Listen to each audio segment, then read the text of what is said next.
والذين يصلون ما أمر الله به أن يوصل ويخشون ربهم ويخافون سوء الحساب.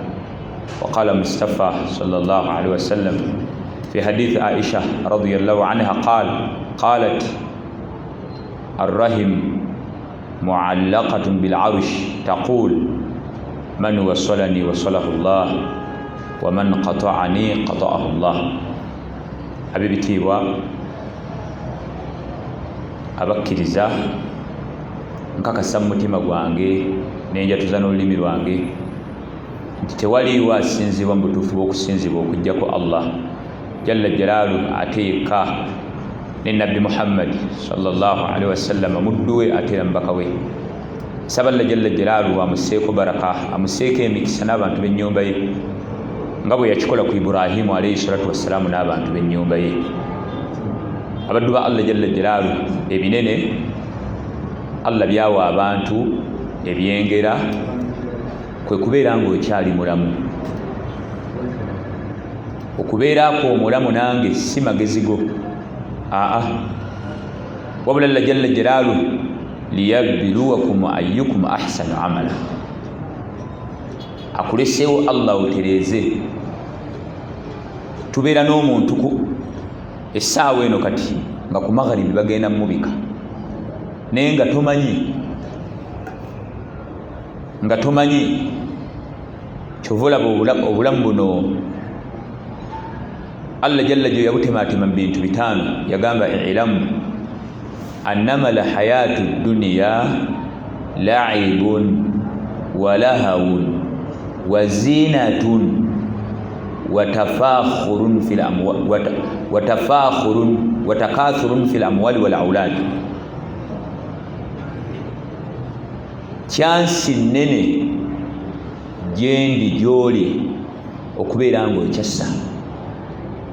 Omusiraamu yakuba akafaananyi lasiti ya ndowooza yalinga October, ndowooza balina we baali 2020 October nga 15 nga wano waliwo omulangira Mbuga Dr. Anas Kalisa Sekamuzata n'agimusa Katongole. Ne tetunnatuuka mu October guno mwaka abasatu bali akhira. Lasiti ya mu October tuli mu Gwakuna mulangira Haji Katongole Dr. Anas Kalisa Sekamuzata. Omwaka tegunnayita abasatu akhira. Abo bonna twasiba nabo Ramadhaani naye nga tebamanyi nti bagenda siiba, naye nga Allah jalla jalaaluhu akimanyi nti tebali mu bagenda siiba. Batandika obulamu obuwanvu, obulamu obwetaaga emirimu. Tusaba Allah jalla jalaaluhu afuule kabuli zaabwe nga nnimiro mu nnimiro z'omujjana. Obulamu okumanya buzibu, okuvaawo ekawempe kuketi falaawo okutuuka ekigoogwa we twateeka sheekh mayiro teziwera 15 n'ebintu byonna byonna bibadde bitambula Allah abadde abimulaga naye nga tasobola kugamba nti bannaye ekintu kyaliwo ekiti. Allah nga amutadde olabye obulamu bwa barzakh. Nabekitiibwa g'ebitiibwa baddu ba Allah jalla jalaaluhu abavubuka AK47 yafaayo n'emyaka 25 kubanga oyinza okugamba nti nallatwa bali bakadde. Bameka abantu abali mu malwaliro ng'omwana aba yaakazaalibwa n'amala olunaku lumu ne bagamba afudde. Even let's utilize the time we are having today or tomorrow. Tojja kubaawo ate ensi ejja kutambula gwe nga toliiwo. Tutereeze tulongoose. Obulamu buno bwe bukola buli wanala siwe yakuleeta, wajja wano oteeketeeke obulamu obuddako. We are in a transit, tugenda tutambula ku kawempe okwombogo. Amaka mangi buli g'osanga nnamwandu, amaka makalu, abasajja baagafuluma ne bannamwandu nabo Allah jalla jalaaluhu abakimi. n'ebyo byonna bye baatakabanira Allah jalla jalla yabibalesa. Idhan abaddu ba Allah jalla jalaaluhu tukole nga tukyalina omukisa ogukola. Ojja kukeera enkya weegomba okukola nga tikikyasoboka. Abavubuka nga tukyalina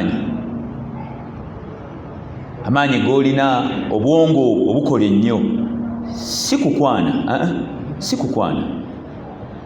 Ebyo byokola mivumba yaafe bangi baabikola abatakumanyi ate gwe nno teri akumanyi nakumanyi simanyi gye mubeera. Ne tugenda obugenzi wali Makerere ku Sir Apollo ne tubuuza omuniga w'omukawempe Musa waliwo akumanyi, era bagamba abayaye be tubamanyi. Neeyo kabbuli erimu buli kika kya muntu, buli kategori ya muntu mweri. Baba abaniga nga bwe bukwewaza batupaka mwebali, baba abalasi balakidube mwebali, Bob Marley mwebali, baba upcoming artists ba radio mwebali. Kikyoli kibatali. Idhan eri waggulu tuveeyo tukakkane bannyinazi abaana abawala ebigambo baseka bye babagamba si byabwe.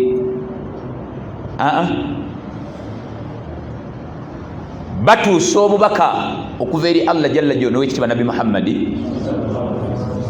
Kutereeze ye maqsad ebimu ku binene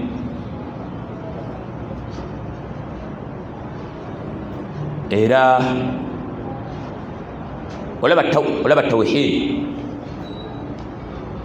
olaba abantu bonna basiibi.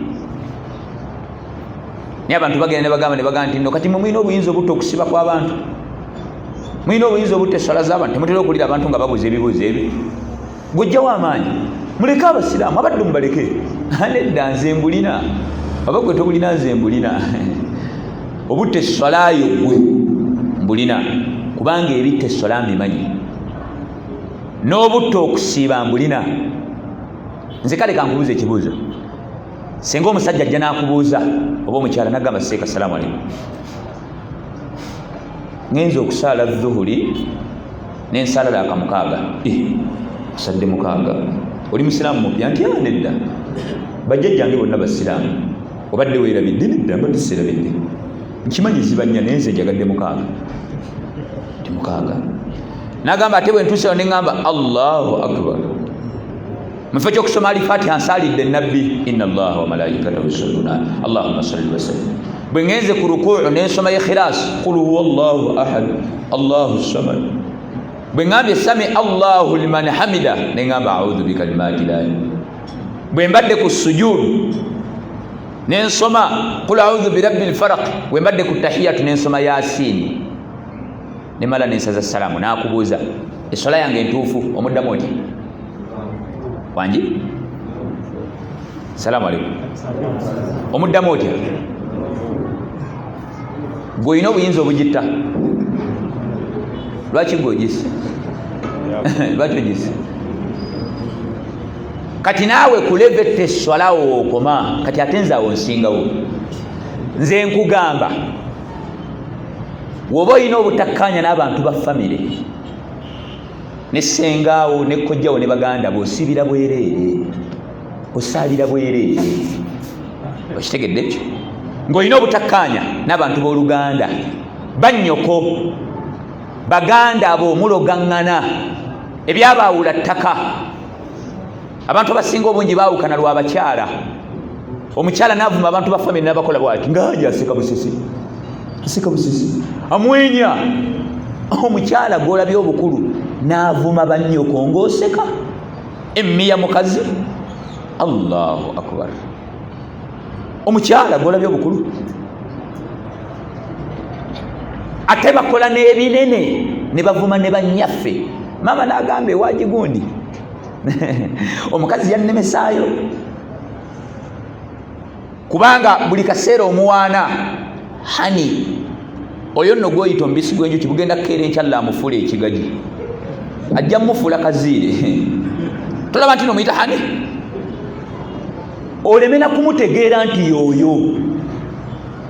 wala basajja banku bisimu nayo gamba kakati ku nsonga za Sekamuzaata mwavaayo muyambeeko ne Ssebaggala omukazi atwale ne bagamba kaba bitwale gwe tekikwewunyisa okubeera nga Haaji Ssempala Ssebaggala akoledde Nabiira buli kintu kyonna kubanga Nabiira kyali oyo naye omukazi okubanga tawuliramu kamugobe mu nnyumba obayita bangu abo nze mbatya natandise obatya nze mbatya nga tawuliramu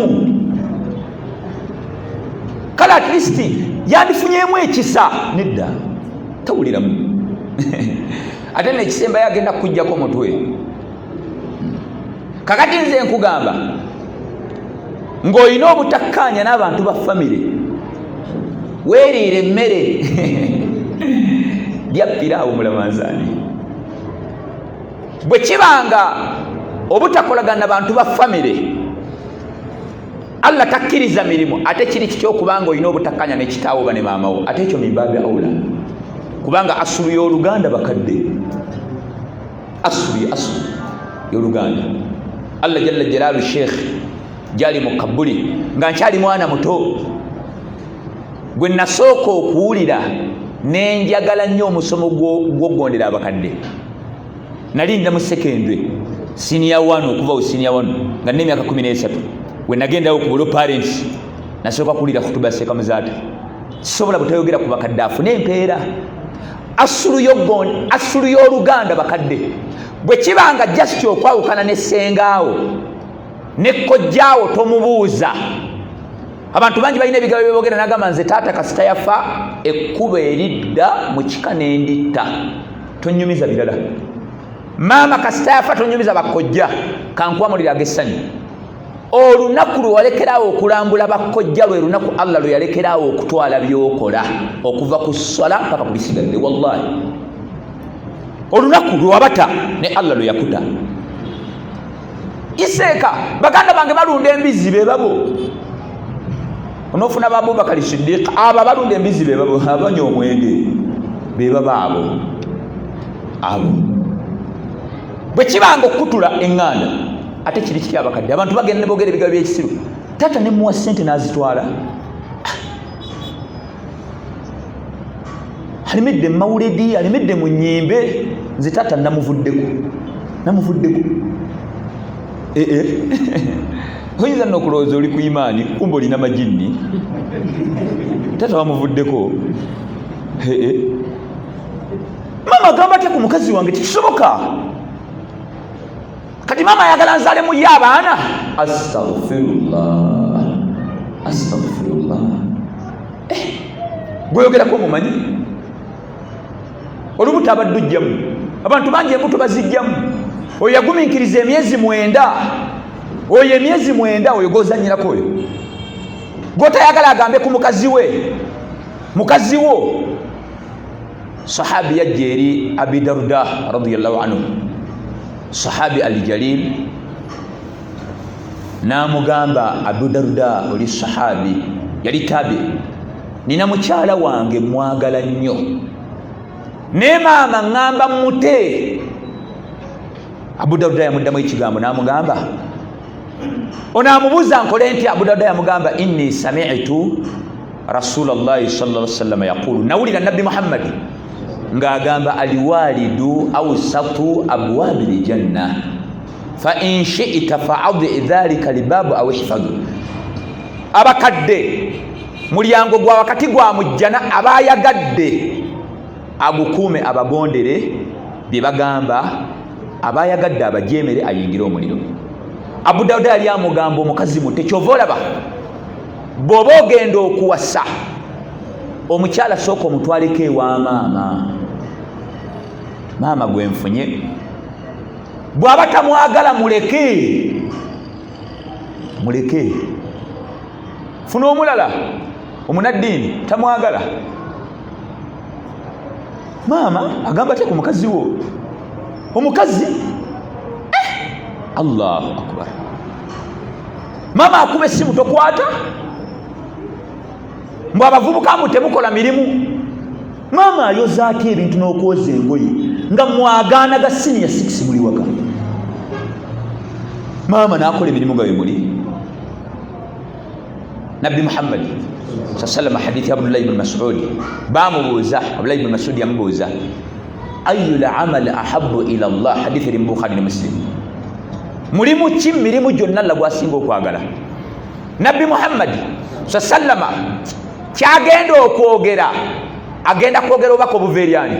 Kitegeeza Allah agenda gamba nabbi, gamba abaddu bange gwe nsinga okwagala. Nabbi sallallahu n'agamba omulimu Allah gwasinga okwagala as-salatu ala waqtiha, kwe kusaala essala mu biseera byazo.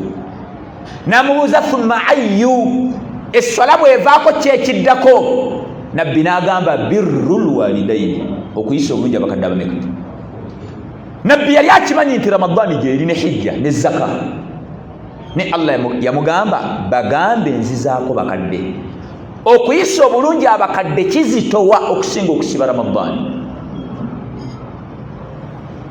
Okuyisa obulungi abakadde kizitowa okusinga okukola hijja. Anti woba bajemera Allah tayinza kukiriza byokola.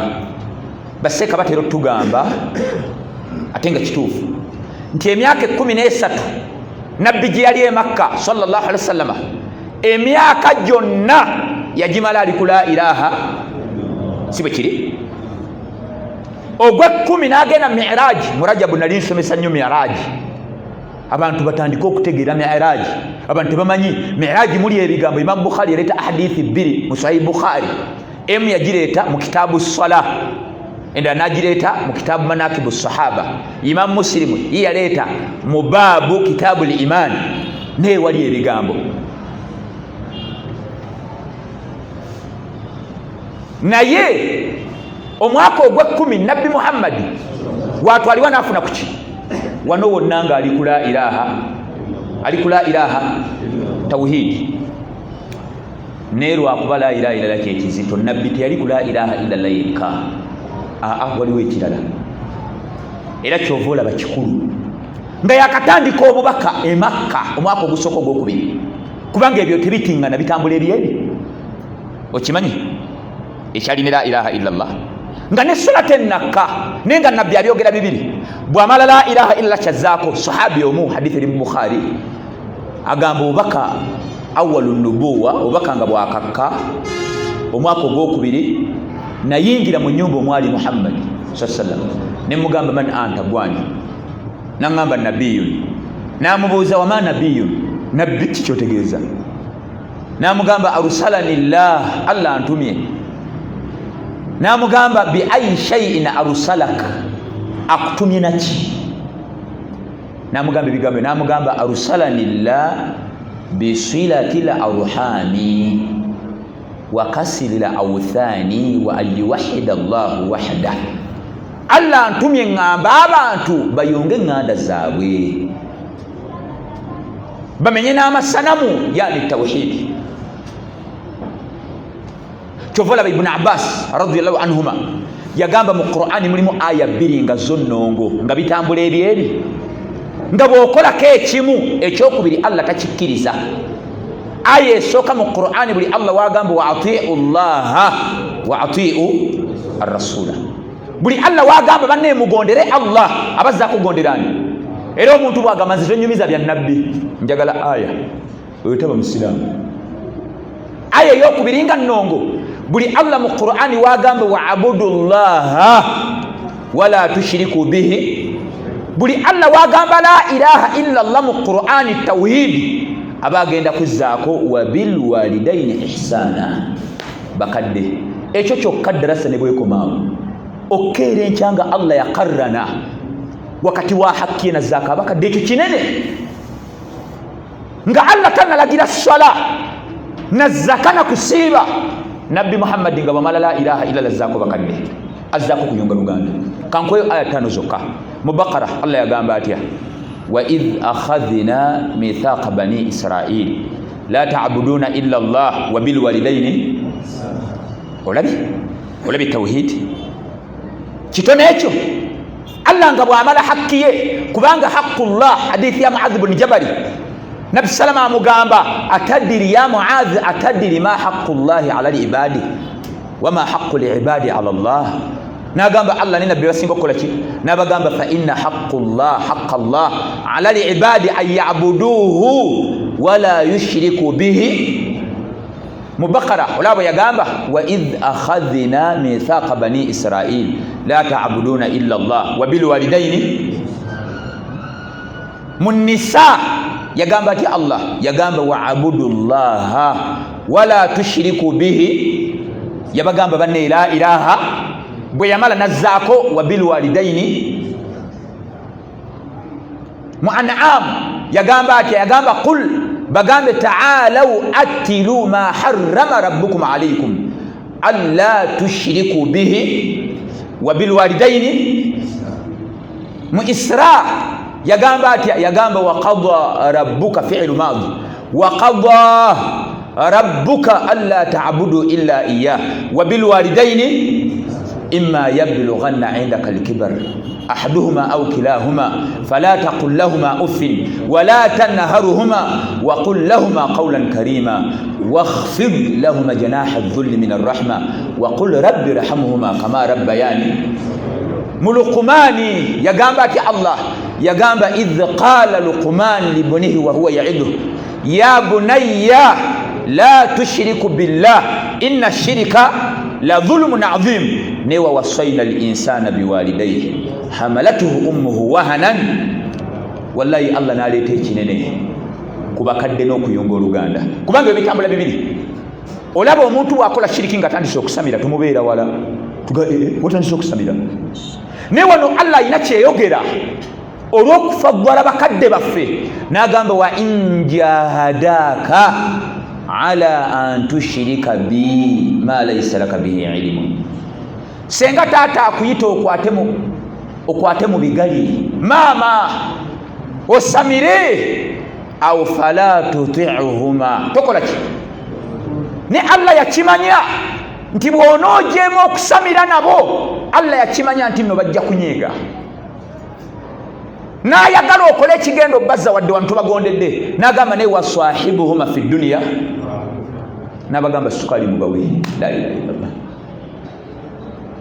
ayabye nyembe asomeddwa oli mulwadde n'abavuka abantu ba family ne bagamba bave ku bidani bagaana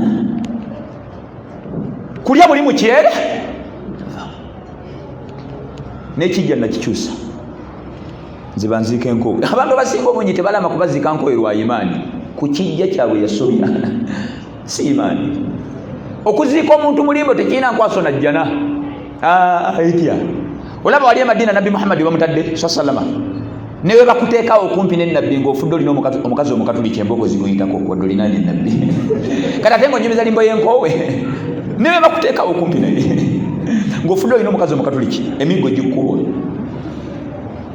abenganda bakola ki kitaawo kiki gwe gwasinga Iburahimu imaani taata wa Iburahimu alayhi salatu wassalamu teyali mushiriku kyokka wabula ate yali atunda bakatonda ate ekyo banne ekinene kubanga ye bwe yamalanga okusinza amasanamu ng'ataaga bajja n'agamba mugende mugatunda abantu basinza banne ate ekyo kinene naye awamu n'ekyo n'obubiibwe Allah jalla jalaluhu agamba wadhkuru fil kitabi Ibrahima innahu kana siddiqan nabiyya ulira Ibrahim munatawhid simanyo bagwa omusinga imani owe Uganda anti omanyi bakadde bamumba bayita bakafiri mukafiri tunyumiza mukafiri ulira Ibrahim buli we yagamba nga Nabbi Muhammad nga mugamba mutunulira oyo Ibrahim tunulira Ibrahim ne ulira Ibrahim ali ku kitawa atunda basanamu agamba idh qala li abihi ya abati hani gwayita taata atunda amaki ya abati lima ta'budu ma la yasma'u wala yubsiru wala yughni anka shay'a ya abati inni qad ja'ani min al-'ilm ma lam ya'tik fattabi'ani ahdika siratan sawiya taata n'obwewombe taata tosamira taata toyalula balungu munne taata ya abati la ta'budi ash-shaytana inna ash-shaytana kana lirrahmani 'asiya ya abati inni akhafu an yamassaka 'adhabun min ar-rahman fatakunu lishaitani waliya. Omulinde Ibrahim, olina tawhidi okusinga Ibrahim. Tata wakola ki? Ayabye nyimbe wamuvaako ne mugamba owulira Ibrahim ne bwe yamugamba ebigambo ebulira tata bwe yaddamu yagamba qala araghibuna anta ana alihati ya Ibrahim la illa mutantahi la arjumannak wahjurni maliya. Allah ne owulira Ibrahim bwe yogera ebigambo yagamba qala salamun alayk sa'astaghfiru laka rabbi innahu kana bi hafiya. Bozanyirako Maryam, hajati Maryam muzeyi n'atula gwe taata mpita gwe anti osala ekirevu. Allah kitaawo ewaffe Entebbe bwe banzaala waliwo omuvubuka nze tukuze tumulaba nga alina imaani engoye ziri waggulu naye yamala ebbanga nga tagenda mu bakadde nga baseekamu bamugamba nti no bakafiiri. Kati lumu seeka wamugamba omuliro nga guweddeweddewo seeka amugamba yafuna nnyo ebizibu namugamba wandigenzeeko mu bakadde wammwe Bugerere. N'akwata ekkubo n'agenda. Muganda we yali Bugerere bw'atuuka maama yali mu nnimiro ne taata balabye ku mutabani waabwe bamama ne batuula wansi. Kyeyasooka okukola ensobi yasaba katebe nga bakadde batudde ku ttaka ne lituula waggulu. Bw'asenya alina omuswaki wano musirimu engoye alina n'akasanyiza akasanira ekiki. Maama munnaye mwana waffe ng'obuze maama yeetazeetazaawo nga bamanyi bamaama yeetaze ataddewo obutooke aleese emmere amuwa. Maama sijja kulya. Mwana wange kiwasiire sasi ova kulya oli mukufu asiri mukufu lwaki tojja kulya muli bakafiiri. Taata yaseka n'agamba bulijjo nkugamba mutabani wo ng'omuwolereza nze nakugamba nze musanga Nakasero nampita omukafiiri naye nze ebyo ndowooza owulidde. Maama yamugamba mwana wange nze omukyala gwe bayita Hafsa atasamira nze. Ati maama mwaganira ku dduwazaano muli situlya. Maama yamugamba wekibanga gano amabeere nze nakuyonsa kale wallahi essaawa eno mulalu Entebbe atambulira na mu kinu n'ekirevu yakisalako. Yo juzi nabadde ngendeeka ngali bwati emmotoka za pulezidenti zijja neŋŋamba ono si ayiza akola bwati tambulira mwanda weya tebazannya. Bw'onooba vakani agenda obakolako osomye obusiraamu babeere kumpi bave ku Allah byatayagala bave ku Allah byatakola ki nabekyo bagebe biti babaddu ba Allah jalla jalla. Bwe tuvaawo kyova olaba infact okuyunga oluganda mu dakika zino kanzireete mu bakaddeera. Sahabi ani Usaid ibn Rabi'a agamba ye sahabi yasembayo okufa mu ba ahlul badiri anyumya hadithi agamba baina nahnu julusun inda rasulillahi idh jaa rajulun min bani Salima. Twali tutudde ne Nabbi Muhammad ne wajja omusajja mu kika kya Bani Salima n'abuuza Nabbi sallallahu alaihi wasallam n'amubuuza hal baqiya min birri abawayya shay'un bihi abarruhuma bihi ba'da mawtihima. Owange omubaka wa Allah tuwulidde obuzito bw'okugondera abakadde nga bakyali balamu naye nze nsobola obbagondera nga baafa kubanga abange bafu. Era aliwo obwedda omuntu agamba seeka bagambe bajemera abakadde kasita abange baafa kati naawe nzize. Waliwo obwedda musoma ogwongwagala anyeenya omutwe kubanga ababe bakola ki. Ne sahabi abuuza nsobola obbagondera nga baafa. Nabbi n'agamba qala naam. Buli alina bakadde bo nga baafa oba olina omukubbo oteekeddwa okukola ebintu ebyo. Bw'otabikola Allah akuwa ekisooka emirimu jalla tagikkiriza nga bw'ogenda okulira hadithi ejja. Ekisooka Nabbi Muhammad yagamba ekisooka kye tulina okukola as-salatu alayhima okubasabira ekitone ennyo emirundi egi emirundi emeka gwe woba osalako mu Ramadani yokka nga Ramadani gwenegwe ogenda kuddayo emigalla gyagenda okukuba minne kubanga kyokka ekyo kiraga nti nojeemera omukadde kubanga buli wootasaala eri Allah ng'amukuba anti yekuzaala. Ekyokubiri wal istighfaru lahuma okusaba Allah basonyiwe olabanga byebimu ne Allah Nabi salama yabyawula mu hadith. Ekyokusatu wano wenjagadde wasilatu rahimi lati la tusalu illa bihima okuyunga eŋŋanda z'abakadde bo. Kitaawo yafa ne but he had brothers, your mother had sisters, he had brothers, your father had sisters. Okuyunga abooluganda b'abakadde bo awo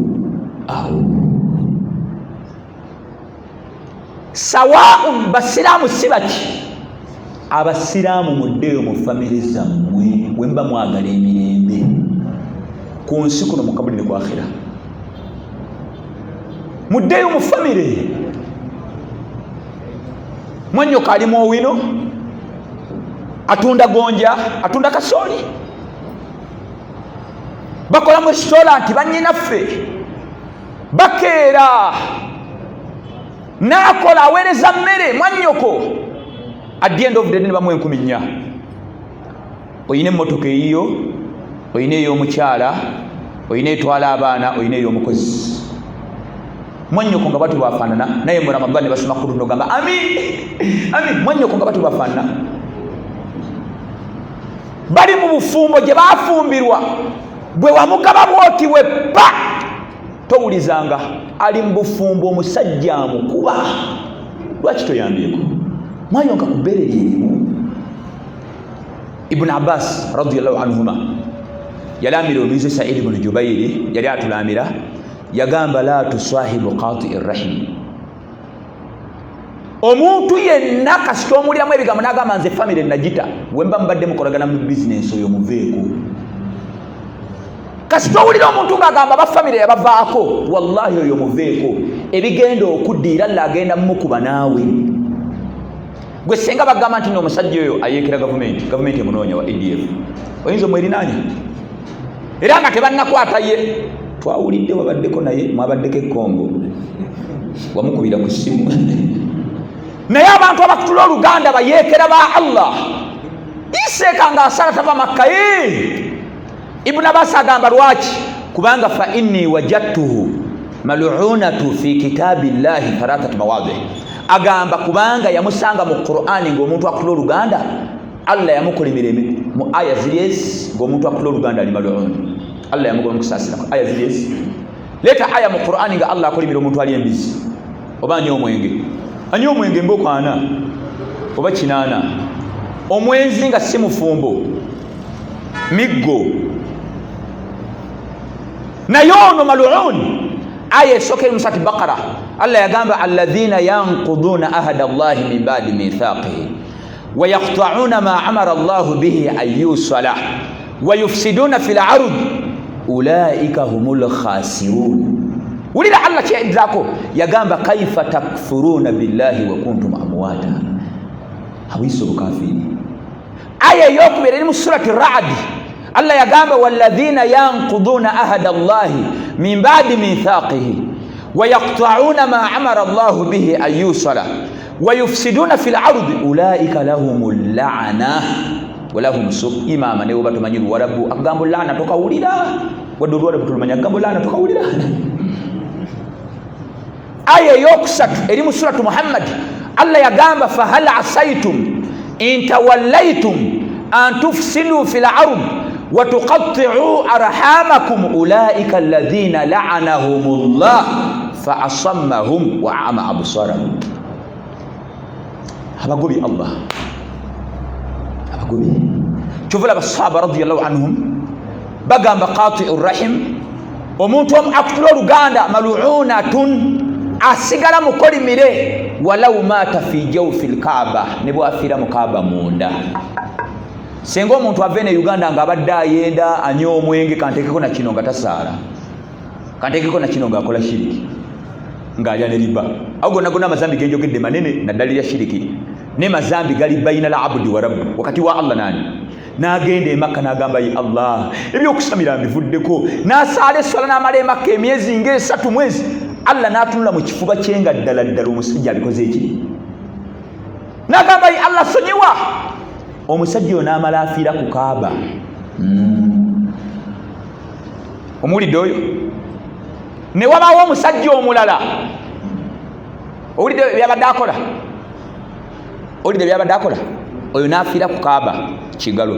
Ne wabaawo omusajja omulala n'ava e Uganda nga takola shiriki, tasamira, tanywa mwenge, talya liba, tayenda, asaala esswala mmeka wa imaani, naye ng'Oluganda yaluta n'abakadde, n'afiira ku Kaaba oyo wa muliro. Ekyo tewali kubuuza kubanga be yasobya bali Uganda.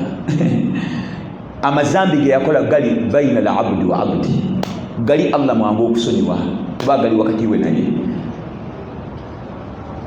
Nabbi Muhammad olunaku lumu Abu Huraira radiyallahu anhu, Salmani anyumya mu Adab al-Mufrad, n'agamba lumu baali batudde muhadhara nga bwe mutudde basahaba nga bwe bali ne batabe. Abu Huraira najja. Bwe yajja Abu Huraira yagaana okutuula n'ayimirira bw'ati. Abu Huraira n'ayimirira bw'ati, yagaana okutuula muhadhara. Bwe yayimirira n'agamba qati rahim, omuntu ali wano weewunye bayogerako mulimu batabi ne basahaba. N'agamba qati rahim, omuntu ali wano faliyakum minna, asituke wanaaveewo.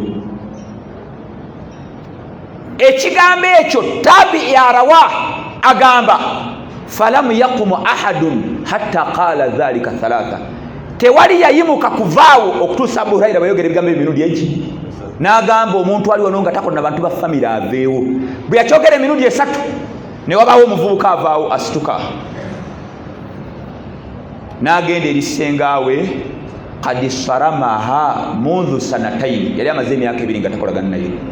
Fadakhala alaiha, omuvubuka n'ayingira eri senga n'amubuuza n'amugamba yabuna akhi, owange omwana wa brother wange, ma jaa bika, kyekikuleese? Mumaze emyaka 2 nga temumbuuza. Tata wammwe okuva yafa temukola ki? Kyekikuleese? Mumaze emyaka 2 nga temumbuuza, kyekikuleese? Wulira omuvubuka bwe yagamba n'amugamba munnaaye tuyina we tubadde. Abu Huraira n'agamba nti omuntu akula Oluganda takkizibwa na kutuula mu bantu, ali mal'un, kubanga basahaba baali bakimanyi nti omuntu akula Oluganda tateekeddwa kubeera mu bantu. Senga yasaba obujulizi yamugamba irji, ddayo eri Abu Huraira omubuuzi lima qaala dhalika, lwaki ayogedde ebigambo ebyo. Omuvubuka bwe yaddayo n'agamba Abu Huraira oyogedde lwa. Abu Huraira n'amusomera hadith gyenjagadde mwenna muwulire. N'amugambye munnange inni sami'tu rasulallahi sallallahu alaihi wasallam yaqulu, munne nawulira Nabbi Muhammad nga agamba. Eno wuliriza bulungi, eno ye pivot efurukuramu ya darusu. Munnange nawulira Nabbi Muhammad nga agamba inna a'mala, kanjigende nampola, inna a'mala bani adama, emirimu gy'omwana Adamu tu'radu, janjula ila Allahi tabaraka wa ta'ala, mu maaso ga Allah, ashiyata la khamis, evening y'olwokuna, laylata jumu'ati, ekire kikeesa Friday, ne fala yuqbalu amalu qati rahim. Nabbi yagamba emirimu gy'omuntu atakolagana bantu ba famire egyo Allah tagikkiriza. Darasa ne weekomawo mu mirimu Ramadhan terimu. Bwe gamba nti nno ng'olina obutakande baganda bo Ramadhan tolina, mba mukyamu. Hadithi ntuufu. Inna a'mala bani adam, janjulwa buli lwakuna ekire kikesobola okutanga, ne mirimu gy'omuntu nga yava ku bantu ba famire egyo Allah tagikkiriza. Nabbi Muhammad yagamba hadithi na eri mu Bukhari ne Muslim, yagamba tuftah abwabu ljanna yawma al-ithnain wal khamis, emiryango gy'ejjana giggulwa ku baraza n'olunaku olwokuna. Fayughfaru likulli abdin la yushriku billahi shay'a, Allah jalla jalaalu n'asonyiwa buli muddu yenna atakola shiriki, buli muddu yenna atakola shiriki Allah amusonyiwa. Illa nabbi n'akola istithna, omuntu omu wadde alina tawhidi Allah tamusonyiwa. Illa rajulun kanat bainahu wa baina akhihi shahna, nga wakati we ne muganda ebalina obutakkaanya, oyo Allah tamusonyiwa. Fayuqaalu, Allah agamba malayika, anziru hadhaini hatta yastaliha, muzeeyo emirimu gyabo mpaka we banaakolagana. Nabbi yakiddamu emirundi eki, muddeeyo mu famire zammwe, emikolo gy'okumanyagana basamira, emikolo gy'okumanyagana bakola batya, basamira, yemma ani agenda obibajjako. Olaba bino ebigambo byenjogera bino si bikulu, bino byetwekalakasiza ku mimbali si bikulu, naye okubeera mu famire n'oyimuka n'obagaba bannaye muti Allah, eyo ye jihadi. Allah ayagala wali mikolo gy'okumanyagana n'engoye eziri waggulu n'ekirevu, obagaye bannaye mulekerawo okusamira. Omuntu ebinaddiro ojja biwulira, kibanakola ojja kiwulira. Awo Allah waayagala, sikwekalakasiza ena wali wennyini ng'oyogera amanyago ne kitaawo, ogaye bannaye nsabayo eddakiika egi, bannaye basinga tutye Allah. Zuhuli etuuke, akaswa okalaba, akaswa okalaba akali mu lujja lwammwe, n'omala emyaka 2 nga todda gye bakuzaala, olinga gwe bazaala mu kibuga, emyaka 2, buli mukolo oguba ewammwe togenda, toliiwo. China, Japan olina program, naye buli mukolo oguba ku saidi y'obukoddomi obaawo, toba Thailand. Anti hani agamu naye tulina embaga y'omukoddomi, ozunga n'abako, kabulenga n'abako, kabulenga n'abako. Nze nina 3 abakazi, simanyi oba gwe olina bameka. Kabulenga n'abako, ozunga n'abako. Kati mwatuttedde ebintu ebyalamanzaani ewanyazaala, anti yazze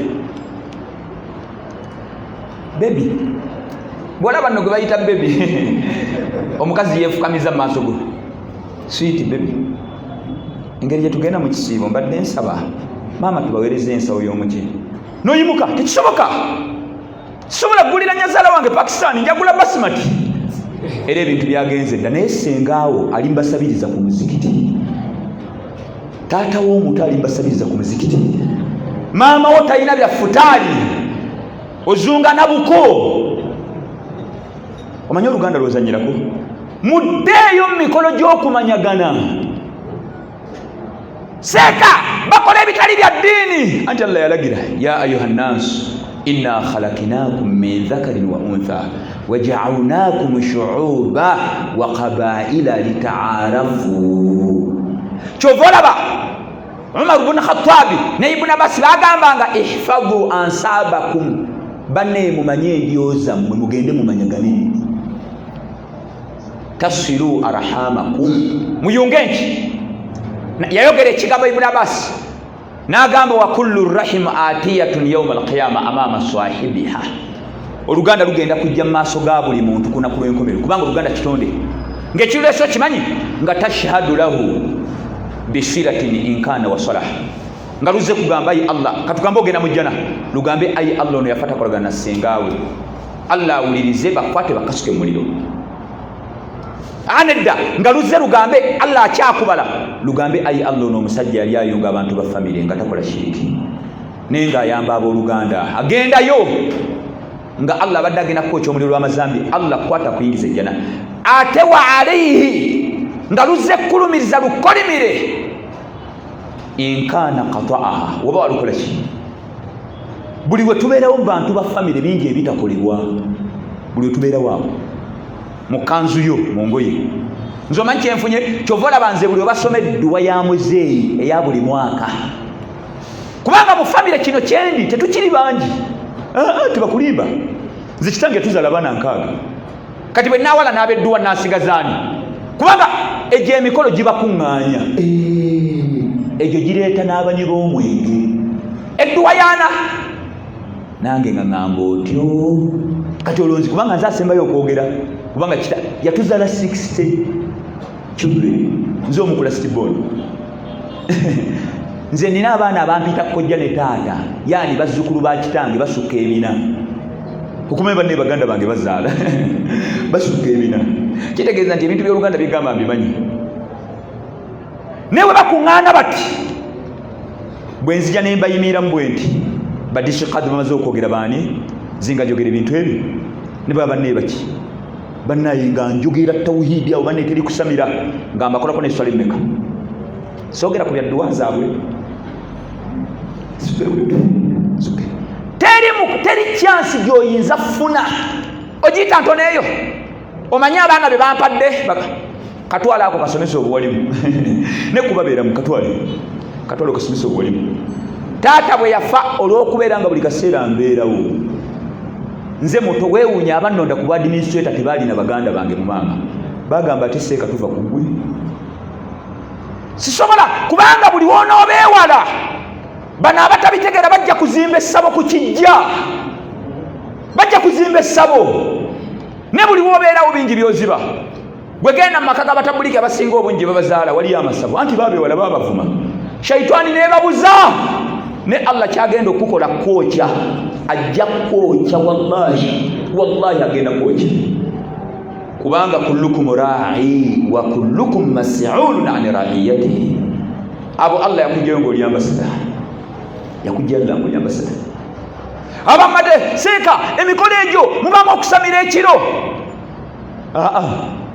gwe mumala wano saa 12 ate oyina okugendera mu kanzu bagenda awo ate n'abasabira tebaba bangi mubamu nga basatu bebezolowaza simanyi ebintu bitulinya abantu bava mu kibuga ne baleka amamotoka gaabwe ne balinya Costa oba Kamunye nga bagenda banyumya bagenda Bulenga bagenda Bugerere bagenda boogera bulungi bwe batuuka mu lujja ne mbamu ogamba bazzukulu afuula eddoboozi bone batandika ejjajja bazzukulu bazze naye kuva Kampala eddoboozi lifuuse bazzukulu ojjukira omwana wo bwe yafa oyo nze namutta ojjukira bwoga kwa akisidenti banne ejjajja tukole tutya nabagamba munzimbira akayumba empewo enfuuwa ntaddewo obukadde bubiri omanye abakyala bye babyagala nnyo banne tusonyiwe jjajja njagala akyuse eddoboozi omukuba omuggo olaba batebimuveewo omuggo gumulaba tebimuveewo tebaba bangi baba abantu basatu bana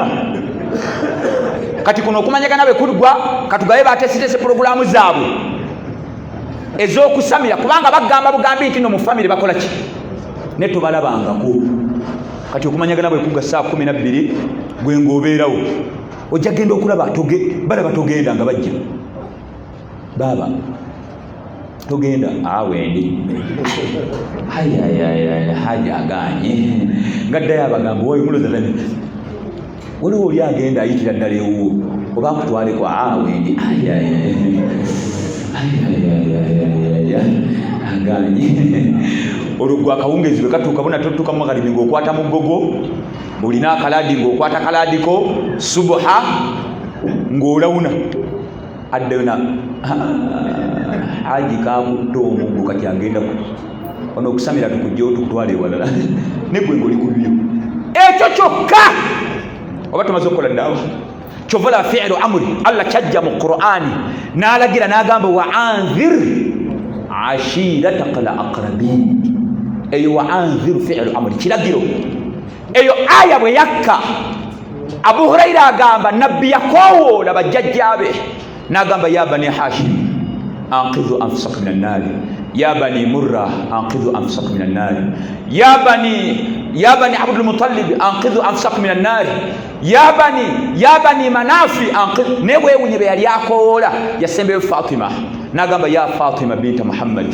anqidhi nafsak minan nar fa inni la nenga baalimu abamanyi nga basajja bashiriku ate nga baagala mutta naye abagamba ebigambo n'abagamba fa inni la amliku lakum min Allahi shay'a bannaye mbagamba mubeere ku ddiini sina bwe munaafa nga temuli ku ddiini lwa Allah sigenda bawulereza nekyenjagaddemu kyeyayogera n'agamba ghayra anna lakum rahima ekyokubeera kyo mbalinako oluganda sa'abilluha bibalaliha nja kusigala nga nkolagana nammwe nabbi agamba kukolagana n'abakaafu ate abamubonyaabonya ng'ogamba muganda wa anywa omwenge alunda embizzi kyovala ba Asima binti Abibakari radiyallahu anha Asima mukuru wa Aisha qadimat alayya ummi wa hiya raghibatun oyo ummi riwaya zimu zigamba nti yali mama we muto teyali musiramu pasita namutebi mama Fina musamize Asima agamba maama wange yajja gyendi nga mushiriku. Asima kye yakola n'agenda wali Nabi Muhammad n'amugamba ya Rasul qadimat alayya ummi wa hiya raghibatun, maama wange omuto oba maama wange yennyini mushiriku mulokole azze gyendi ayagala nkolagane naye, afa asiru ummi nkolagane naye. Si kyo badde olina ekibuuzo, omanyiza ebibuuzo by'Oluganda mbimanyi kati buli kimu nkiddamu. Si kyo badde olina nabbi nga tannaddamu. Allah yasinzira kwa rushina yanukula Asma nassa aya mu suratul Mumtahina n'agamba la yanhaakumullahu 'anil ladhina lam yuqatilukum fid din wa lam yukhrijukum min diyarikum an tabarruhum wa tuqsitu ilayhim inna Allaha yuhibbul muqsitin. Nabbi n'agamba Asma siri ummaki, genda okolagane n'omulokole. Allah agamba kati ate gwe tugamba nnyo mwenge otugamba nnyo mwenge abange muddeyo mu famire zammwe. Olaba nga Nabbi Muhammad sallama anaatera okusenguka okuva e Makka agende e Madina, Aqaba eyokusatu yasembayo endagaano. Abantu b'e Madina bajja